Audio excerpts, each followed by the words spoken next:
Gagan and you're listening to the Voice of Insurance podcast, produced in association with Advantage Go, enabling enterprise-scale underwriting through a single pane of glass.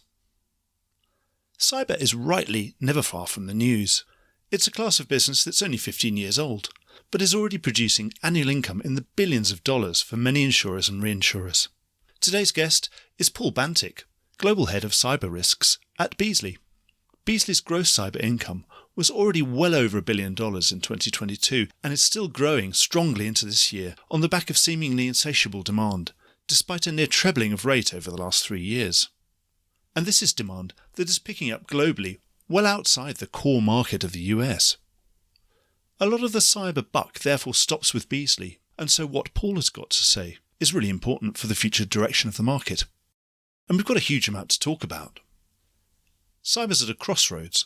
Rate has come off recently as underwriters have benefited from the pricing reset of 2020 to 2022 and posted some very healthy combined ratios. The question now is whether we're going to descend into a difficult to comprehend downward spiral like has happened in D&O, or whether core discipline will hold. At the same time, Beazley and others have pushed to impose much greater clarity around cyber war coverage, something that has sent waves through the market.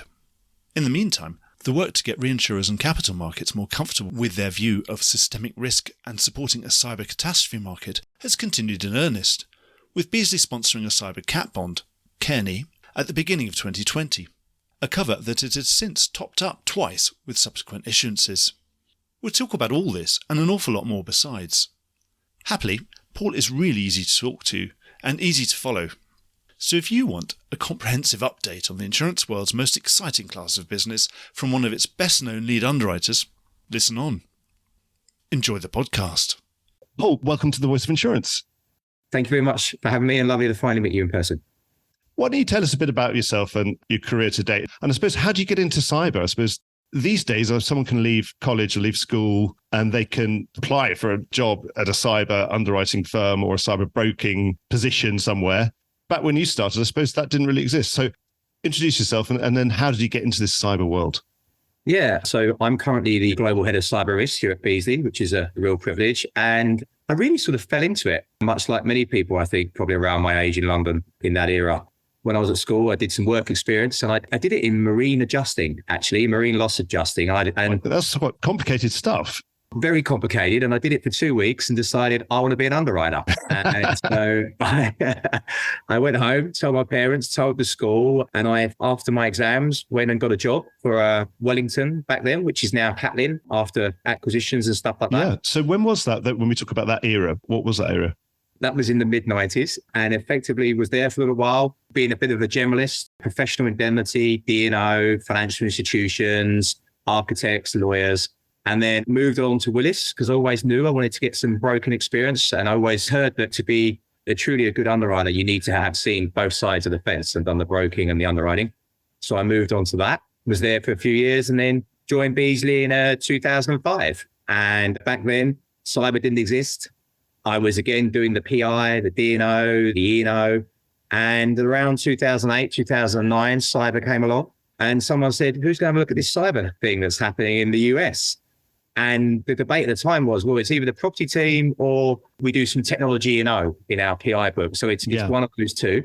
And the property team didn't seem that interested in it at the time. And I said, oh, I'm interested in that. And it grew from there.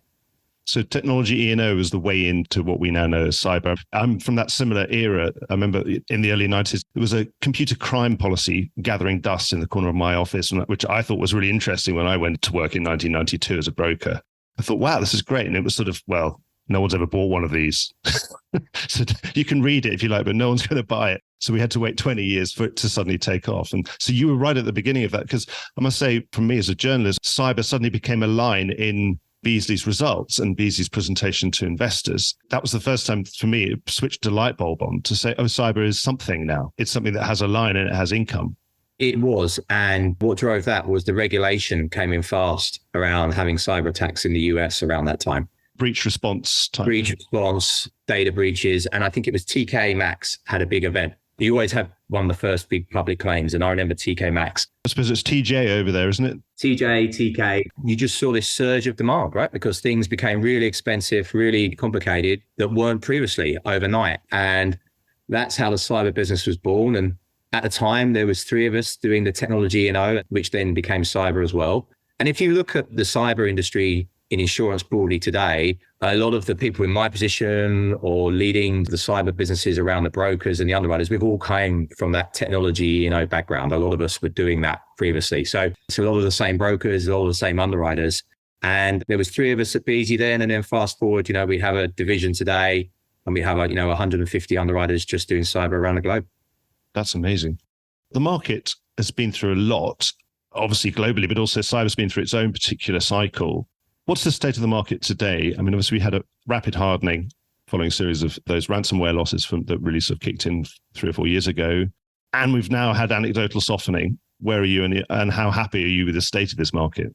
What we always predicted and what we're seeing and what we're learning about the cyber market, and it is still a new market, in terms of age compared with lots of others, is a lot of people have spent time comparing it to the D&O market or an E&O market. It's not. It's a short tail market. And I think what we're seeing more than ever is it's starting to work and look and feel like a short tail market looks. So what I mean by that is, yes, we saw some rapid hardening. Why? Because we saw a lot of claims and we saw the threat landscape move and ransomware became prolific effectively overnight. And then what happens as an industry, we suffered a lot of losses and we paid a lot of claims, which is absolutely what the product's there to do.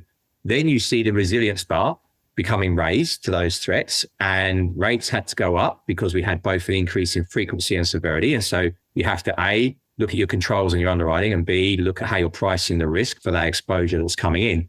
And then you saw an aggressive 2 years. And I think we understand that the price increases were hard for clients and brokers. But if you look at it over a 4 or 5 year period, you'll see that cyber is returning what we need it to return now, which is great. And as we've said, potentially frequency and severity has come down a lot, which we were hoping for. And perhaps the rate was slightly overpushed a little bit over a 2 year period of increases. And so what you're seeing right now, because of the threats and because of what we've seen, is some of that rate being given back to clients, which is always what we said we would do the right thing. Now, how do I feel about the market right now? I feel it's at a bit of a reflection point right now and on a bit of a knife edge. On the one hand, we're at the point where frequency and severity has been good for a while. However, what we've heard, we haven't seen it at Beazley so much as we've said publicly, but what we've heard from lots of others, not just in insurance, but just in the wider cyber ecosystem, is that frequency and severity is back, right? And that they're starting to go up again and that ransomware's attacks are back. And many people hypothesized that that would happen as the Russia-Ukraine war started to, from a cyber standpoint. Yeah. We always thought that at some point, the criminal activity would return. And so you're in a market where you've got frequency and severity potentially coming up. You've got prices coming off. And so I just think we're at a point where we'll see what the next quarter or two brings. And it's going to be quite interesting to watch.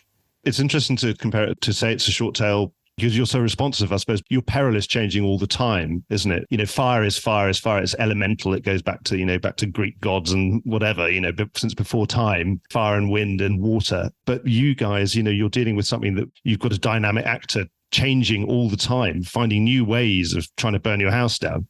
Yeah. And staying on top of the threat landscape is the number one most important and most difficult job that I think my team has, to be very clear about it, because the earlier you see the threats, the earlier you can help clients mitigate them and be more resilient to them. And so right now, what we're really seeing is the resurgence, if ransomware is coming up in frequency, of an existing threat. And so we know how to help clients with that. We know how to be more resilient to that.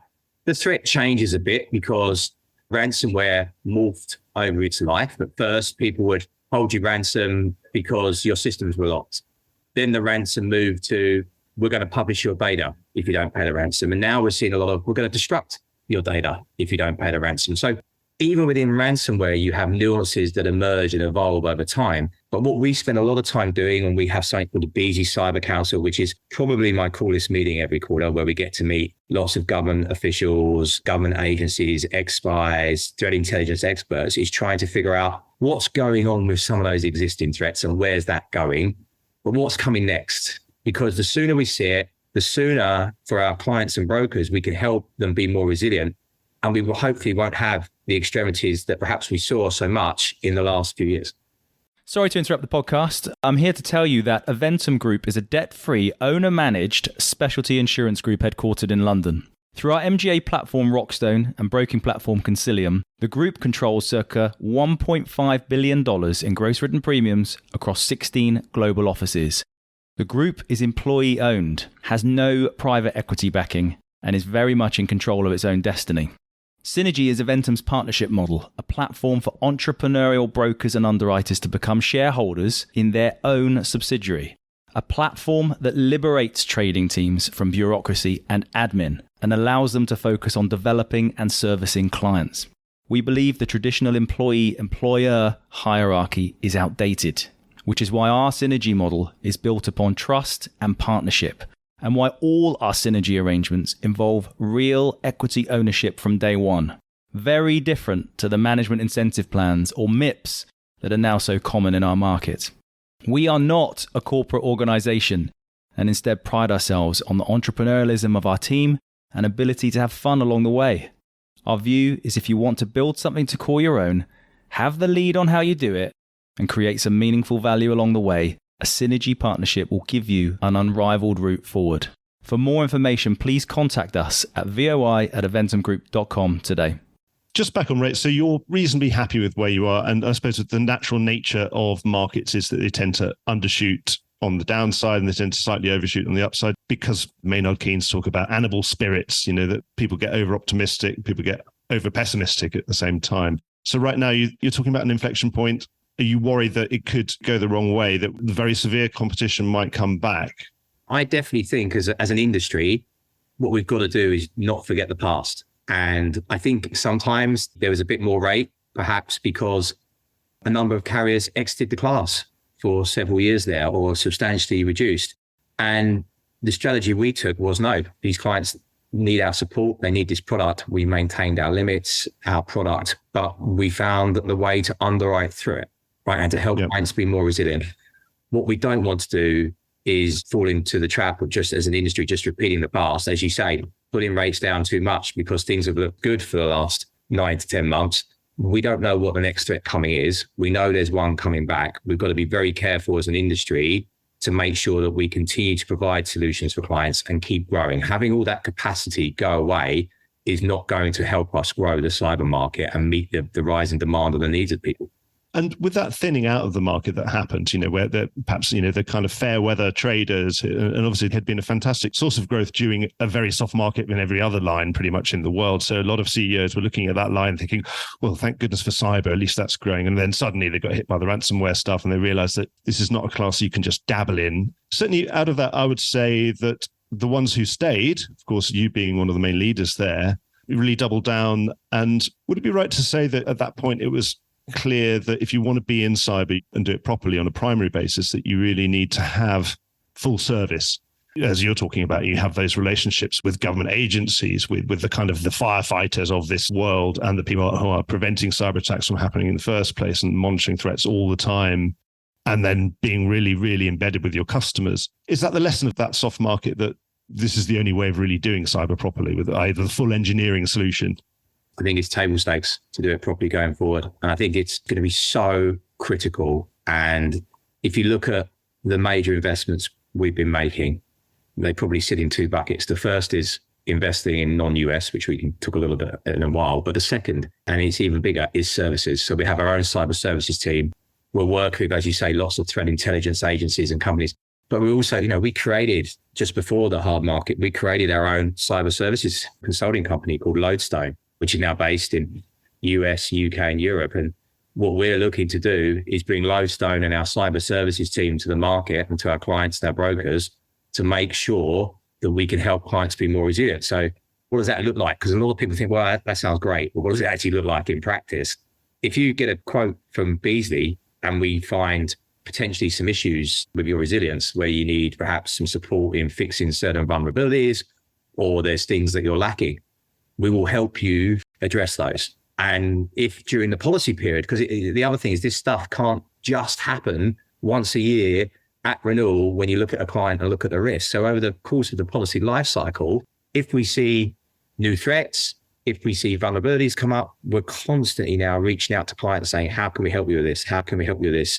here's how you can fix this vulnerability. If you need to call us. And we've got a team of people that can help you do that. And then what we also found is clients, particularly in the middle market, reach out and say, can we get some help, Beazley? We want to do a vulnerability test. We want to red team ourselves. And so what we're finding is there's just more and more need. And if you take cyber insurance industry and the predictions for growth and put that over there for a second, there's a reason why the cyber security industry is predicted to grow even more than the cyber insurance industry. And that's because the cyber threats are coming. We're becoming more and more digitized. The amount of need and demand for cyber services isn't going to go away. It links to the threats, and insurance and services are going to be very intertwined going forward. Sounds interesting because so you compare that to the old, say, the property models that start, with sort of factory mutual in the 19th century, where that heavily engineered model is that the engineer comes round, you become sort of part of the club, but then they say, right, you have to put sprinklers in that warehouse. And you say, oh, goodness me, that's going to be $50,000. But then you get a discounted premium. And obviously then you hopefully won't have any fires in that warehouse or any meaningful fires in that warehouse. But at least with you, I suppose the offering is that you can say, you need to patch this over here, you need to do that. I presume it doesn't entail the same amount of financial investment at all, but because it's all digital, you've got digital sprinklers effectively, so you can fix this things quite quickly. Is that right? It's not the same kind of commitment for a client. Yeah, you're absolutely right. I don't think it makes it cheaper. It's the time. Is this the time of those engineers to go and find the places and patch things? The investment is having really good people that know this stuff that can help clients, because at the end of the day, you want the best people and the best team. Confidence is king, and the client needs to feel confident in that they are getting the right expertise and the right people to help them. You can do a lot of it digitally and virtually, and that does help. But in the same way, there's a lot of clients that want to meet the team and want people to be on site and do the perhaps tabletop exercise where they pretend they're actually having a ransomware before they have one on site and have the learning. So it is perhaps easier to take to more clients because you can use portals and platforms and all sorts of things that we've built to do that. But it's the people, and the biggest investment we're making here is into people. It's true on the underwriting side and it's true on the service side. Before we move on, Red Team, I'm always on a mission to try and demystify any kind of jargon like language. So Red Team, is that the sort of thing where you can't try and hack yourself or something? Yeah, it's effectively where one of the consultants comes in and tries to hack an organization. And Red is bad, is it? Red's not good. So they're not Liverpool fans? They might be. You're talking to a Manchester United fan. Obviously, you've got your finger on the pulse of what's going on all the time in this world, particularly with those connections with that cyber council. You're saying at the moment, perhaps in insurance, we're always sort of trying to work out what the next asbestos is. And for most of my career, actually, the next asbestos is actually asbestos. We were saying with ransomware, the new ransomware is still ransomware. It's just being done a slightly different way. Is that the right way of saying it? Or is there any other new kind of ways of attacking, or I think you call it vectors and things like that, often in your jargon, don't you? You talk about threat vectors and actors. Any new vectors or new ways of getting into systems that are worrying you, or is it just the same old and that it's just new ways of doing the same old that are always top of the agenda? There's a couple of themes and trends we're looking at. The first is ransomware, as you said, is coming back. That feels like more of a function that it dipped significantly during certainly the start of the Russia-Ukraine conflict, and now some of those criminal gangs are becoming more organized and obviously coming back, and it doesn't look the same as it did before. Previously, you had lots of larger, what appeared to be larger criminal gangs, and now there seems to be a lot more smaller ones. That is definitely a threat that clients have faced before that's coming back. We do a lot of thinking around, for example, one thing, there was a sort of a cyber army that was formed. It's about 30,000 plus strong, I believe, last time I heard about it. And, they were formed to a certain extent to help Ukraine and certain other initiatives in the world and protect people from cyber. What's that 30,000 army going to do next? Don't know, but a lot of people do some thinking around that. And there's a lot of activism that's starting to involve cyber. So we do some thinking around that. And then the big one that's taking a lot of time that people think about is AI. And I don't know if you've noticed on LinkedIn, but no one spoke about AI 3 quarters ago. Particularly, so yes, 7 things you need to know about AI. Everywhere. We're doing a lot of thinking about AI. We've started, as part of our Cyber Council, a bit of an expert group that's doing some thinking around that we hope to be able to help our clients and brokers with. I guess we're thinking about it in 2 ways. Firstly, what will it do to attritional claims, i.e. individual clients being attacked with, say, a ransomware or whatever it might be? Does AI make that more likely, less likely? Will it potentially give us more frequency, less frequency? Because AI, as much as it could be a threat, can also be an opportunity because it can defend as much as, it can provide defense. Obviously, it'd be bad for the hackers because hackers sort of effectively automate some of the things that they're doing and then multiply it so they can become so much more productive. But then you could become more productive on the defense side so you can plug more holes quicker. Exactly. And then the big thing that's always spoken about, I'm sure we'll get to, is systemic cyber events, not the one-off attacks and ransomwares, but does it bring in new scenarios from a systemic cyber event? Or does it make any of the scenarios more achievable, less achievable? How does it? And so there's a lot of thinking. I think it doesn't feel like early days because just the amount of press and things you see on AI at the minute, but I think there's a lot of good thinking, a lot of good work. And that's one of the biggest threats that I'm sure everyone in the industry is looking at. But nothing specific you're definitely seeing coming over the horizon. It's all part of an evolution of the same thing. And to be clear, AI has been used for a while in cyber attacks. So, when you see phishing campaigns now, they're getting more sophisticated, they're getting more targeted. As if they've run them through the spell checker and the grammar checker these days, which always seems to be surprising me. Why would you deliberately leave a simple clue that it's clearly some sort of scam because, they can't spell? and things like that, but also just the way they do it and linking people's personal details with things. You can see for quite a while now that AI has been sort of advancing phishing campaigns, if you like. It's quite spooky, but if it sort of knows that you're a member of a golf club and says, oh yeah, we met down the golf club the other day, and it's like that kind of thing. Pretend to be a friend. It can help you rather than having to do it, a human have to do it. It can go and look at the bad places on the web, find out things about you and link that with your work profile and do stuff with it. But again, this isn't something that's appeared in the last few months. This has been out there for a while. Well, we might as well talk about that market. I suppose the big question in cyber is you've still got that burning fire of demand underneath you all the time that keeps fueling what you're doing, that you've always got growth, and the growth doesn't have to come from rate, that your growth is coming from simply an increase in demand that is pretty much inexorable as far as we can see. Maybe 4 or 5 years ago, went to a Munich Re presentation, and I was at Monte Carlo, Munich Re did another presentation on where cyber is, and it's exactly where they expected it to be. And we probably got there by a slightly different route, but it got there, and the projections forward are much more credible now. But I suppose it eventually comes to the point where will we hit some kind of capacity buffer as an insurance industry? And there it's all about those reinsurers getting comfortable with that business. Are we getting closer to getting them comfortable? And I suppose we have to start talking about systemic risk. What worries them? What makes them not comfortable? How do we get them comfortable? And is it really about systemic risk? I mean, are we getting better at measuring systemic risk in a way that's really credible for those actors who are going to have to put their capital on the line for the really big one? You raised some really interesting points. And I think this is probably the single biggest issue that I've been spending my personal time thinking about and working on in the last couple of years. The big picture is the range of where the cyber market's going is closing, and everyone's starting to agree that it's going to become a $20 to $30 billion market. Now, that's still quite a range, but it's much less than the 20 to 100 billion that was out there previously. So you've got people starting to agree that the cyber market's going to keep growing. And you're right, there's no rates assumed in that. That's all new buyers of cyber. Yep. And it probably breaks down in, the SME lower middle market in North America still has a long way to go.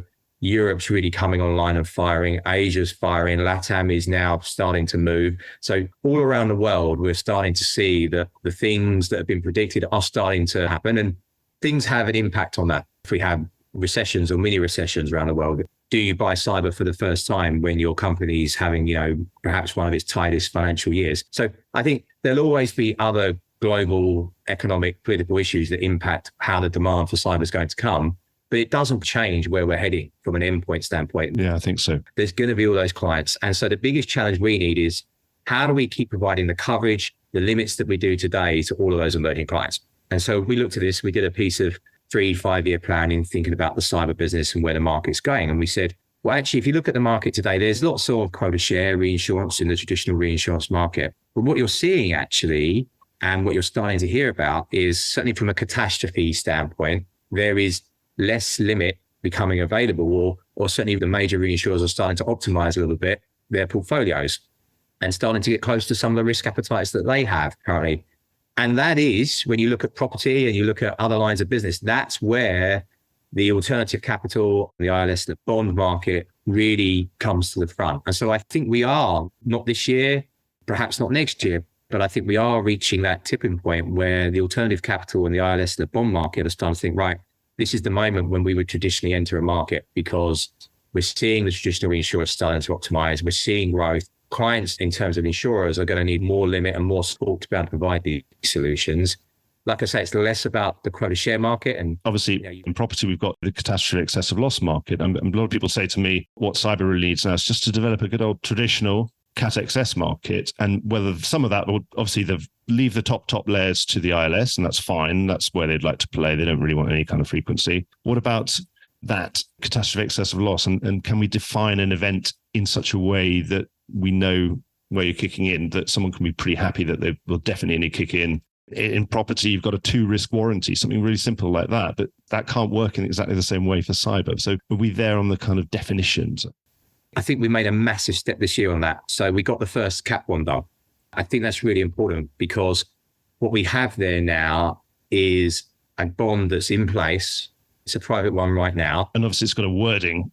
It's got a wording. The buyer and seller of that were happy to put capital at risk based on that wording. That investors are happy to put the capital at risk, understand what those exposures are, understand what the magnitude of those scenarios could be, because we've done a lot of work showing them how we do that, both ourselves and how third parties view that view of risk.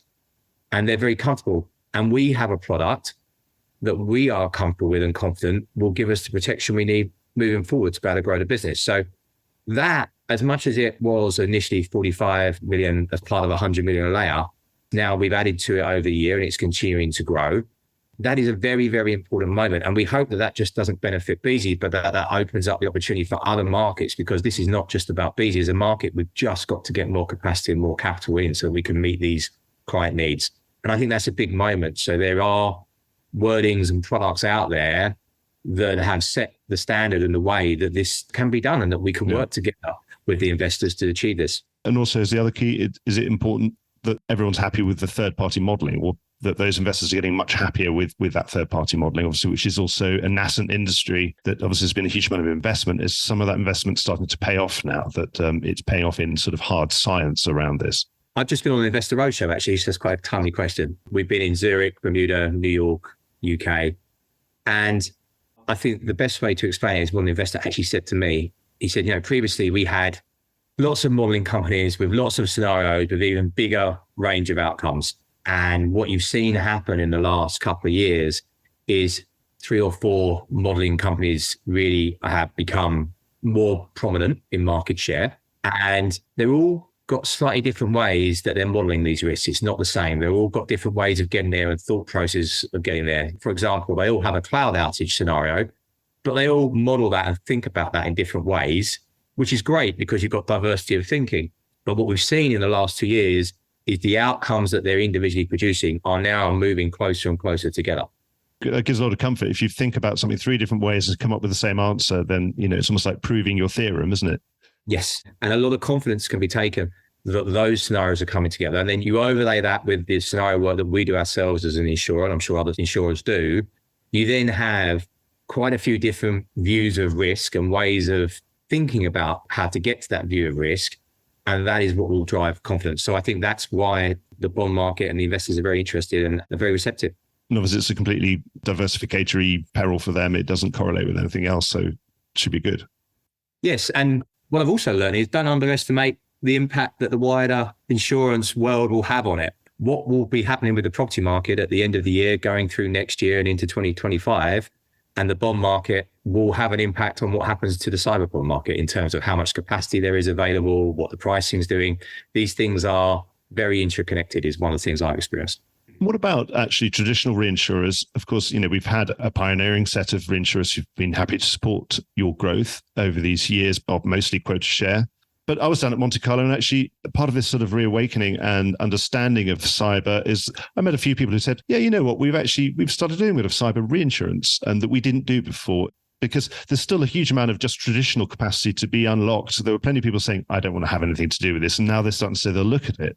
Is that helping to unlock capacity, just traditional capacity, because obviously it's still been underutilized? I think yes and no. Certainly my view from a buying insurance at Beazley standpoint is there are some key partners that have partnered with us over the years that have been incredibly supportive and incredibly consistent, the same way we have been, and that's enabled us to do that in a direct market. And interesting, we've been buying, as we've said, less quota share because Beazley's growing and we're more diversified as a company than we've ever been. So we're able to do that, which is fantastic.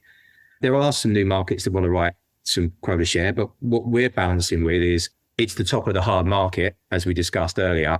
So what we want to ensure is that we've got reinsurers that want to do this for the long term, because what we can't have is, again, reinsurers that take an approach to be in now, but perhaps not as the market cycles in a short because time. you're going to be in it forever. You're not nimbly in and out of this class. This is what you do forever. So you want our reinsurers to be the same. We are very focused on maintaining and making sure that we grow with those big key partners that are supporting us, because you've got to look at history. And for the last 3-4 years, Beazley plus our partners have been there right in the business. And that'll be the case the next time we have whatever threat we have to deal with. And so we're very focused on that. But some of those reinsurers, I think, when they've also discovered that from their, perhaps they're often in specialty insurance themselves anyway, they realize that unless they're going to do the full service like you, which is very hard to do, seeing as, some very core leaders there who've got fantastic service propositions that would be very expensive to compete with, the way of accessing the risk is to then reinsure you. Yeah. And what about that excessive loss? Do you think we'll be getting that more traditional reinsurance excessive loss product out there? I think you'll end up seeing a cyber quota share market for your attritional and a cat market, excess of loss. And it will be a mixture of traditional reinsurers, bonds that provide the cat cover. So I think what you'll end up with is your cyber market and your cyber cat market. That's my prediction. That feels like how it's going. And certainly what we've experienced in the last year is there's an abundance of quota share available. And, when we go to market and when we work with our brokers, we've been very fortunate to have a lot of clients who would like to work with us on the quota share. And we're seeing that the cat market, just generally for the industry, has become a bit less so, a bit tighter. And that's what's driving us to look at the alternative options. I mean, we sort of don't want to wish for anything bad to happen, but do you think we sort of need a big event to make it clear? We'll learn a lot from this event. Obviously, it'll be a huge data point that we haven't had necessarily. Or have we had events that we haven't really known about that have been smaller than you'd have expected? There have been systemic losses out there, haven't there? Certainly, I don't think we need a big event. And I'm going to say that, aren't I? But not just because of the impact on insurance, just the impact that some of these big events would have on the world and people and companies. I've seen it here now for 14 years of cyber. When a company has even a single event, when it suddenly translates into the real world, it's your specialist doctor's appointment has been cancelled because their whole system's disappeared. And it takes its toll on people as well. I've seen the companies that have to respond to these things, and I've seen the toll it has on the individuals that have to manage these events. It is probably the most stressful thing you can go through. The impact on civilization, the impact on the economy, but the impact on just everyone involved and people. I've seen it. It's horrendous. That said, there have been events. If you look, we've had lots of smaller systemic events, and I don't think we need an event because everyone is actually growing in confidence and consensus on these scenarios and the outcomes. And that's driven by what we've learned from these small events. We're learning more and more about what could happen in these events. I'll give you an example. The cloud outage has been the long discussed and agreed as one of the bigger systemic cyber events that could happen. One of the cloud providers is hacked and goes down, and not the impact to all of the companies. If you look at that 8-9 years ago, I think maybe 10, when that scenario was first thought about, really insurers were trying to grapple with that and think that through. Fast forward today, there are lots of different organizations in insurance, outside of insurance, that are thinking about that. The cloud providers come to meetings and talk to us about that. They engage on helping us make sure that we understand how these things are set up so that we can correctly model what the likely outage is, what the redundancy is, what the mitigating things that could help in that scenario are. So we're just in a very, very different place, and the world has evolved so much and all the thinking around these. I don't think we need one. We have seen smaller ones, and we have seen that they traditionally come through supply chain issues or technology supplier issues. And as a market, I think the modeling, the understanding, the collaboration outside of the insurance industry has got us to a much better place of confidence in all these things.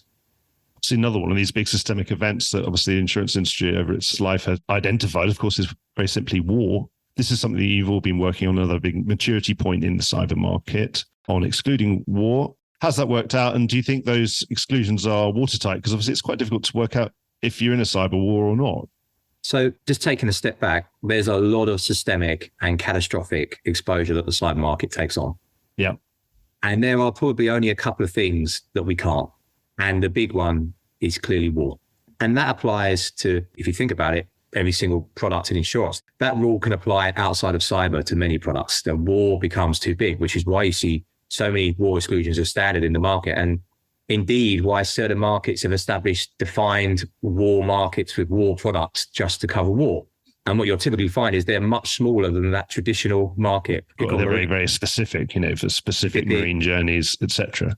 And you manage your exposure and you manage your aggregate, and your risk appetite is a lot less for war than it is for the traditional marine products. And so we've been through a year of updating war exclusions. And why did we do that? Because just to be clear, cyber products always had war exclusion on them. I think they just needed to be brought more into modern times because cyber's evolving, it's new. And obviously it always helps when there's a war. Like the work on the war exclusion started way before the Russia and Ukraine war, but it definitely, I would suspect, focused people's minds a lot more, as you would expect it to do. But at the end of the day, we now have war exclusions that have much greater clarity on where cover starts and stops.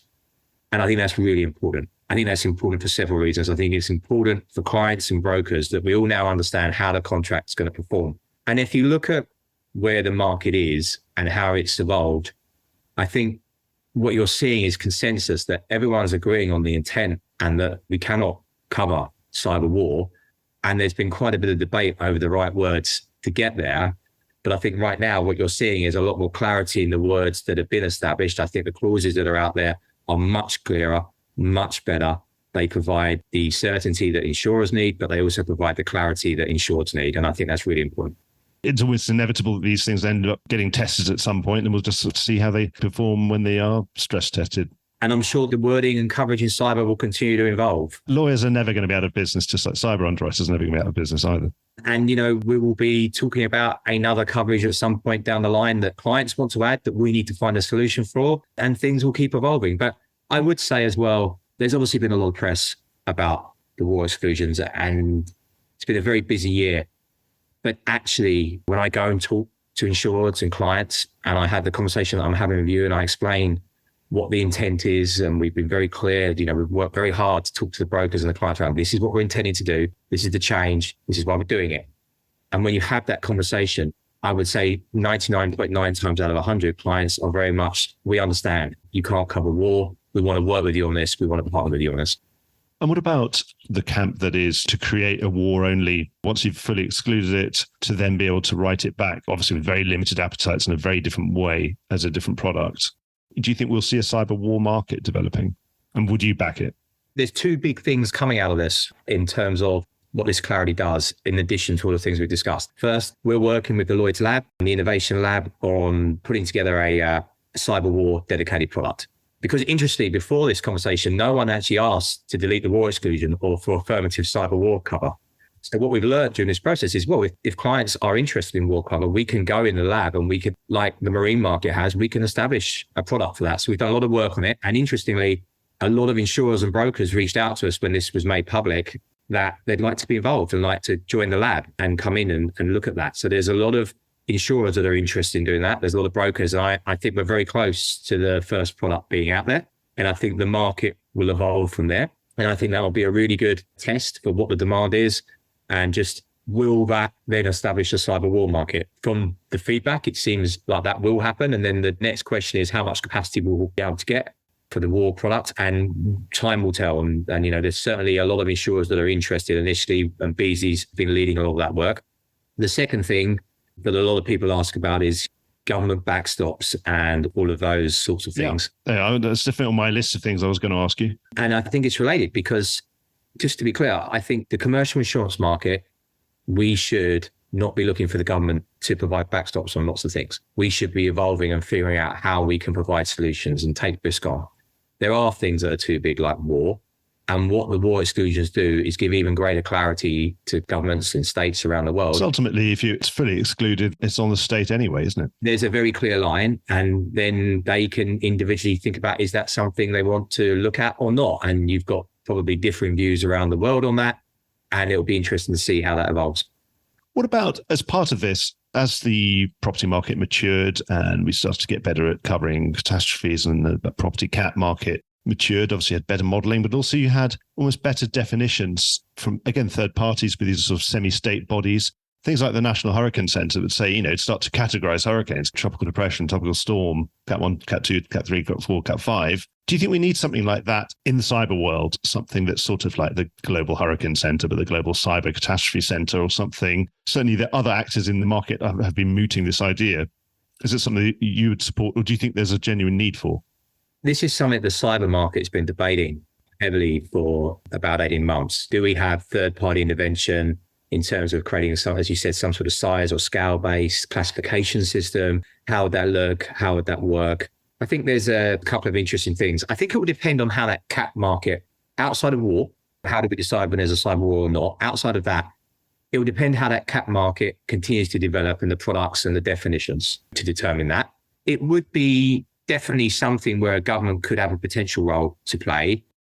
But I think because of the cyber threats, because of just the way the boundaries between attritional and systemic losses, they need to have a clear understanding of how that's defined. I think what you'd be looking for is more non-insurance experts to be giving an opinion on that. I'm certainly in the camp of we don't need to create some sort of insurance established backed view to do that. I think there you want to rely, and it comes from my experience probably dealing with some of the threat intelligence and our cyber council, is actually if we're going to do that, and that's something the industry wants, then we need to think about having government experts, agencies and the like helping with that, because a lot of the times you want someone who's going to be able to quickly and reliably identify and classify these risks. And I think they're probably the parties that are at the very front foot of doing that. What they're doing is defining an event, effectively. Is that what you really want them to do? Defining an event, but also, as you know, there's a lot of bad actors behind these events. So these are not natural catastrophes. Natural catastrophes. Well, they're man-made. Yeah, absolutely. To me, it feels very different than sort of trying to agree that the strength and the path of hurricanes, right, which is critically important.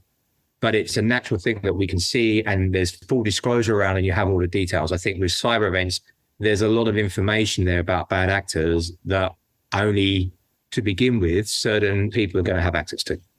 Just a final thing, that right from the beginning when you said that cyber's a short-tail class, and obviously the funny thing is that you came into it through something that was much more long-tail, professional indemnity, media liability. Again, as cyber has been maturing, 4 or 5 years ago, we were always talking about things like property damage caused by cyber. And then property insurers were a little bit thinking, well, we need to exclude this. This needs to be a cyber thing. But then cyber insurers saying, well, I'm not really a property underwriter, am I? Have we got back to a place where property underwriters perfectly understand that cyber is a thing in the world, a new peril that could very remotely, I think, cause property damage? And the same back with that liability market, is that liability market understanding that it needs to take on, if you do the professional indemnity for anyone who's involved in technology, which is virtually everybody, that you need to take that liability on as part of that product, because it's just another peril that is now that we've all got used to, and you need the cyber specific part of it. If we managed to sort of properly define classes, because we had a lot of greying 4 or 5 years ago, has it sort of matured to the point where we don't have those conversations anymore? I think so. I think there's an understanding across, certainly when you talk about property, I'll come to the technology in a minute, but in terms of technology, but there's an understanding that cyber risk requires dedicated underwriting expertise, not just to underwrite, but the threats change, and you have to move with those threats. So I think it's a unique peril. It's very dynamic and it can change in nature quite quickly. And I think that is always going to lead, from what I've seen, to a dedicated cyber market and underwriting to take these things on. And probably insurers have shown, right, they're unlikely to take this on. What you're seeing now is consistently cyber being excluded from many other policies, both in the property, marine world and other places. Technology E&O is a little bit different for the E&O cover, because cyber and technology have always been very closely linked. So they've been broadened to include that cover, because cyber is one of the biggest threats from an E&O standpoint. So I think E&O and cyber are a little bit different in terms of the technology world. What I do think is, as a cyber market now, we've got to do more to evolve solutions. So we've got to provide physical damage cover for property. We can do it. And I think that took a bit of a back step as we went into the hard market, because it naturally would, as does a lot of things when no matter what hard market you go through. And so I think now what I'm starting to see and hear about, certainly from my team and others in the industry, is that we're now starting to see that demand and interest start to come back for physical damage coming out of cyber events. So as a cyber market, what we've got to now think through is, and it all relates to capital and all the other questions that we've had, how can we now provide that physical damage cover as demand grows for that? If there's a cyber attack involving physical damage, we have products for that. We have underwriting for that. What we've got to do is get the cyber market to a point where if a client wants that, they're going to want limits not that dissimilar to what they buy on property. And the cyber market couldn't do that right now because of the capacity challenges that we have in front of us. So I think that's another reason why we need to grow the capital and the market. I suppose that's a distribution question really ultimately, isn't it? Shouldn't you, perhaps as the cyber team, be supporting your own property team to say, yeah, of course we can do this extension for you, but we'll just do the cyber bit if they want it and we'll do our analysis? We work with our property team a lot. Interestingly, our property team has been in huge growth mode this year, which has been fantastic. And Richard, who leads that, and I talk a lot because it was quite timely that the property market came on the heels of the cyber market. So we've been able to share experiences and talk a lot. It's been really interesting to work together on that. And we have a team that do exactly that. I actually have on my team ex-property underwriters that are now cyber underwriters. And we work closely with the property team to talk to their clients, to really talk to them around how can we help you with the cyber exposures you're looking at. Doesn't mean we'll add it to your property policy, but it does mean we'll help you find a solution that works for you. And so we've got our teams working very closely on that. And like I said, took a bit of a back step in the last couple of years. It was emerging as a market, but during the hard market, the demand for that seemed to go away as people just focused on batten down the hatches and go for the core coverage. But it does seem to be back, which is exciting. And we're going to continue to work on that. And more, as Beazley's been getting bigger and as we've grown, as you've seen, we're finding that clients don't just talk to us about cyber now, which is phenomenal. I mean, I have a lot of clients that I'm spending time talking to about property. And there's a lot of our major cyber clients that are now major property clients as well. So it's been great to go through that transition. And on the liability side, do you think there's no problem there? This is a risk that liability market's happy to take on, obviously understanding that risk pretty well, or because they're quite embedded with you. Is that right? The liability markets, yes, has definitely come from that place. And so if you look at the liability market, technology companies are typically buying it combined with cyber because it's very hard to buy separate because they're so interlinked. But then you've got no one to subrogate against, though, if you have a loss. Potentially. Law firms are buying it separate, so what you've seen is just, and I'm just picking on some examples, architects and engineers buy it separate. So within the liability market, you've just seen different approaches emerge based on the types of company, the industries and the exposures that are there. Paul, it's been a really good conversation. I've taken up a lot of your time. Unless there's something else you'd like to chat about, I think we've had a really good chat and we've really gone around everything. I wish you all the best with the market and on this bit of a knife edge. I hope it goes the right way for you and it's not painful. And we'll have you back on the show to give us an update at some point in the future. Great to talk to you. Thanks for your time. I really enjoyed it. Well, I hope you enjoyed today's episode. If you did, don't forget to subscribe or leave a like or a review or recommendation on whatever podcast platform you used to access this program. These really help get the word out. Before we go, just a quick reminder that advertising slots are available here and in other places in the Voice of Insurance podcasts. Podcasting is the fastest growing medium and attracts a high quality audience of key decision makers. It's also an intimate medium where you, the listener, are right in the room with me and the interview subjects. Needless to say, that means it's a great way of getting your message out directly to an audience because you know you've got their full attention. It's also very cost effective. So get in touch with Mark at thevoiceofinsurance.com to find out how you could be speaking directly to the industry. The Voice of Insurance podcast is produced in association with Advantage Go, enabling enterprise-scale underwriting through a single pane of glass. Voice of Insurance is produced by me, Mark Gagan. Music was written by Anna Gagan and produced by Carlos Gagan. Check out more podcasts and written comment pieces at www.thevoiceofinsurance.com.